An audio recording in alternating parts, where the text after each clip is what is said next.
So Y to delta conversion. Why this is helpful is because let's say you have a circuit given like this. Okay, let's say we have a circuit like this, and here the delta means the delta shape right here. If you take this whole thing,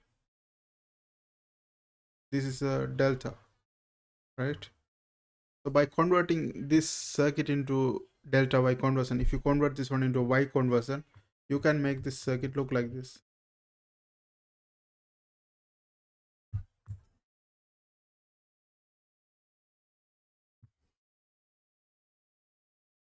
Why is this useful to make it look like it? Because you can do the calculation easy.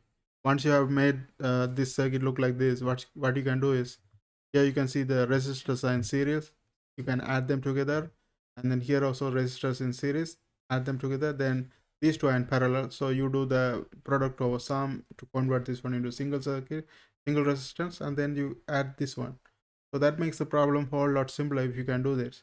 And also sometime, converting from Y to delta also helpful. That will make the problem simpler. So it depends on the situation. So here we are going to see both, like how to convert from delta to Y and Y to delta. Let's go ahead and see that. Let's erase this thing. So first let's look at delta to Y conversion. Delta to Y conversion. So let's say we have a circuit like this.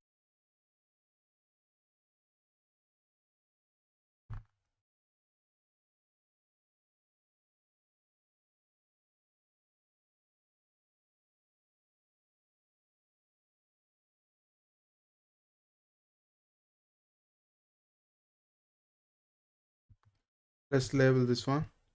This is R1, this one is R2, and this one is R3, and the inside one is Rx, and here this one is Ry, and this one is Rz.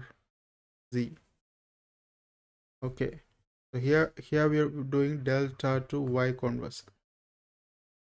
First, to do the delta to Y conversion, delta is the outside one. You want to convert this one into the Y inside. You want to find the equivalent resistance. How do you do that? First, let's look at the Rx. How you can get the Rx value?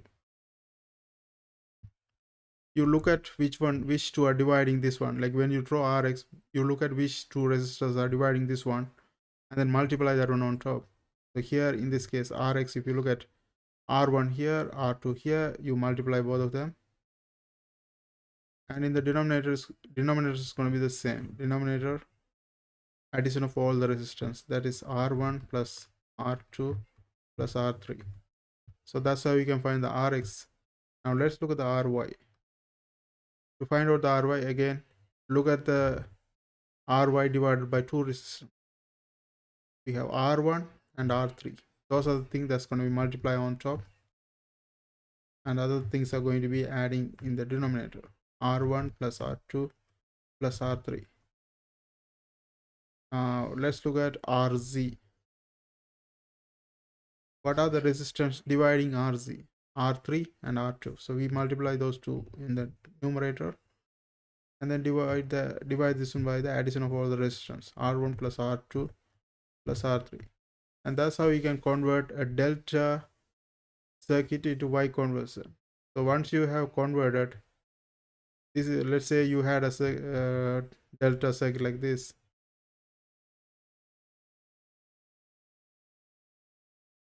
R2 and R3, then with equivalent values you can you will make it look like this.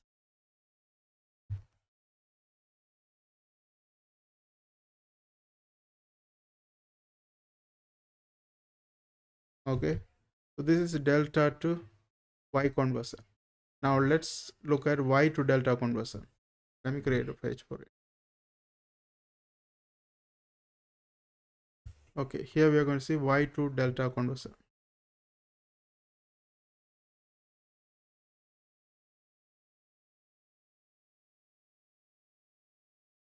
y2 delta conversion.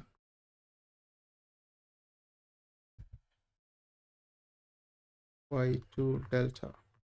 Okay, now let's redraw this diagram. Let's draw this diagram again. I'm going to copy paste this.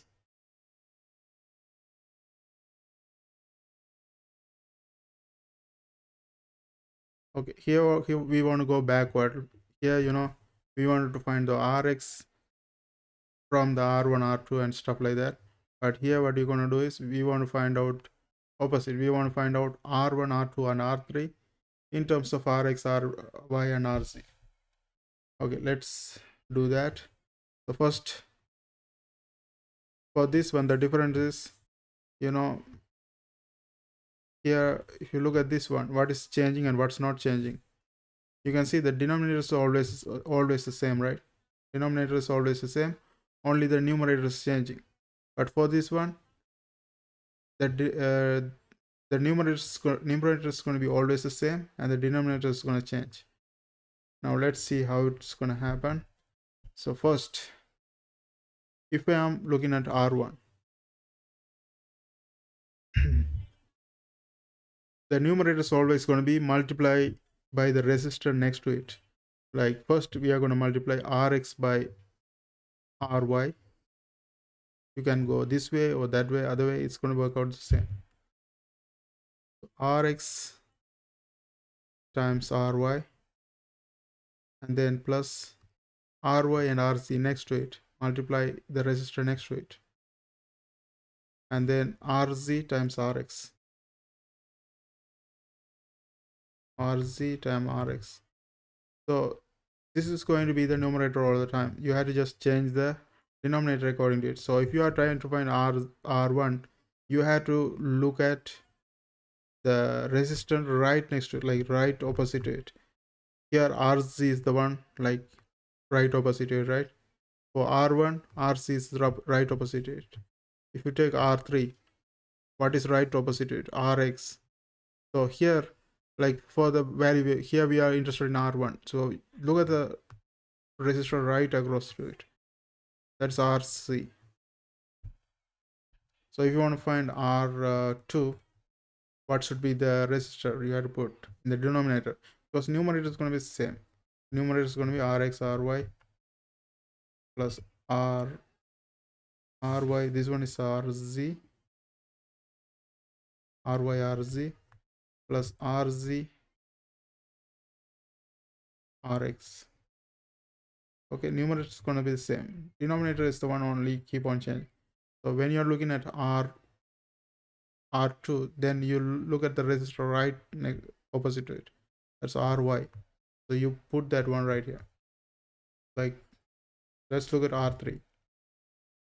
Again, the numerator is going to be the same. Rx, Ry plus Ry, Rz, and then Rz, Rx divided by the right, the resistant right opposite to it, like R3. What is the right opposite? That's X right here.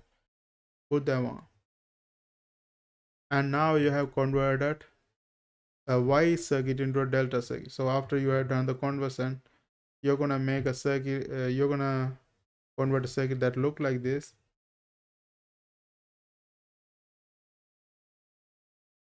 Ry, Rz. You're gonna make it look like this, delta.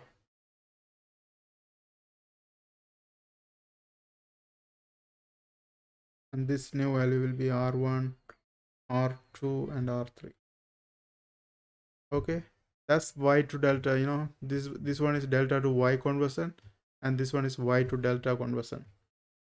Now sometime you will see these diagrams in alternative patterns, like Y diagram.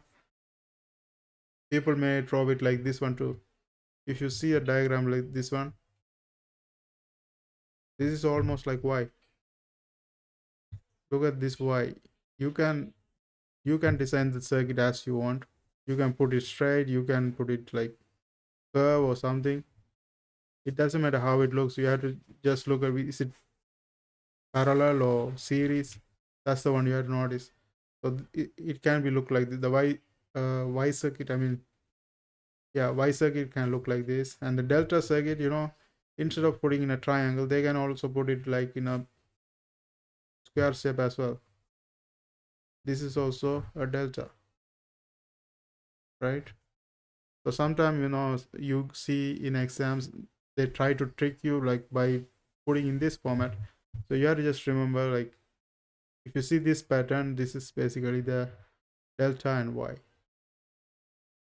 Okay, and that's it for this video. I hope you guys find this video helpful. Thanks for watching. Don't forget to subscribe my channel. See you guys on my next video.